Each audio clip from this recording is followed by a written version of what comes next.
वो कौन सा ब्रांड है जिसका नाम ही 300 बिलियन डॉलर का है, जिसने सबसे पहले टच स्क्रीन का कॉन्सेप्ट लाया और इसको मुतारिफ कराया। और वही शख्स सादा सी जिंदगी गुजारता रहा। सबसे बड़े share holder Steve job Apple के मालिक, चेयरमैन और सीईओ थे।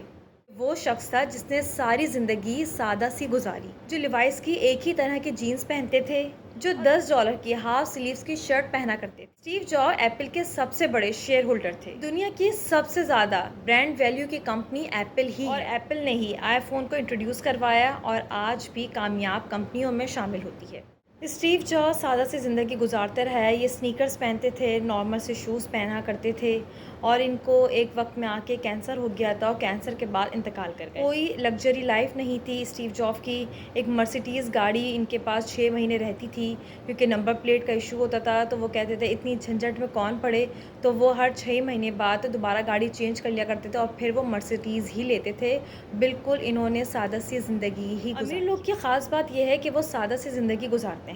वॉरेन बुफेट वो शख्सियत थी जो सबसे ज़्यादा दुनिया में चैरिटी दिया करते थे, जो एक लंबे अरसे तक दुनिया की अमीर तरीन शख्सियत में शुमार रहे। वॉरेन बुफेट सारी ज़िंदगी एक मैकडॉनल्ड्स का सादा सा बर्गर खाते थे, जो तकरीबन $5.5 का हुआ करते थे।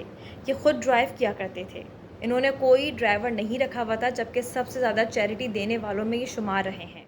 वॉरेन बुफेट ने सादा सी ज़िंदगी गुजारी, कोई लग्जरी लाइफ नहीं गुजारी। तो दूसरी तरफ हम बात करेंगे पाकिस्तान के अमीर शख्स की, सैयद बाबर अली, जो कि नेस्ले पाकिस्तान के चेयरमैन और सबसे बड़े शेयर होल्डर रहे। इनके मॉल्स हैं और ये भी सारी ज़िंदगी सादा सी ही गुजारते रहे। ये पुराने वक्तों के घर में रहते थे। अमीर लोग अपने कामों को 3 हिस्सों में डिवाइड कर लेते हैं। एक होता है इम्पॉर्टेंट, या उसे कह सकते हैं कि मोस्ट इम्पॉर्टेंट या अर्जेंट। दूसरा होता है इम्पॉर्टेंट, और तीसरे नंबर पे वो आता है जो आपका इम्पॉर्टेंट नहीं होता, उसको सस्पेंड किया जा सकता है। पहले नंबर पे जो काम होता है उसको अर्जेंसी कहा जाता है, जिसमें अर्जेंट आपको काम करना ही करना होता है। तो दूसरे नंबर का है, उसमें ये होता है कि अर्जेंसी नहीं होती, लेकिन वो भी आपका इम्पॉर्टेंट ही काम होता है। और तीसरे नंबर पे वो काम आता है जिसको आप सस्पेंड भी कर सकते हैं। लेकिन आप अगर इन तरजीहात पे चलेंगे तो ही अपनी ज़िंदगी को बेहतर अंदाज में लेके चल सकते हैं, क्योंकि अगर आप ऐसा नहीं करेंगे तो आप लाइफ में कंफ्यूज रहेंगे कि आपको किस काम को पहले तरजीह देनी है।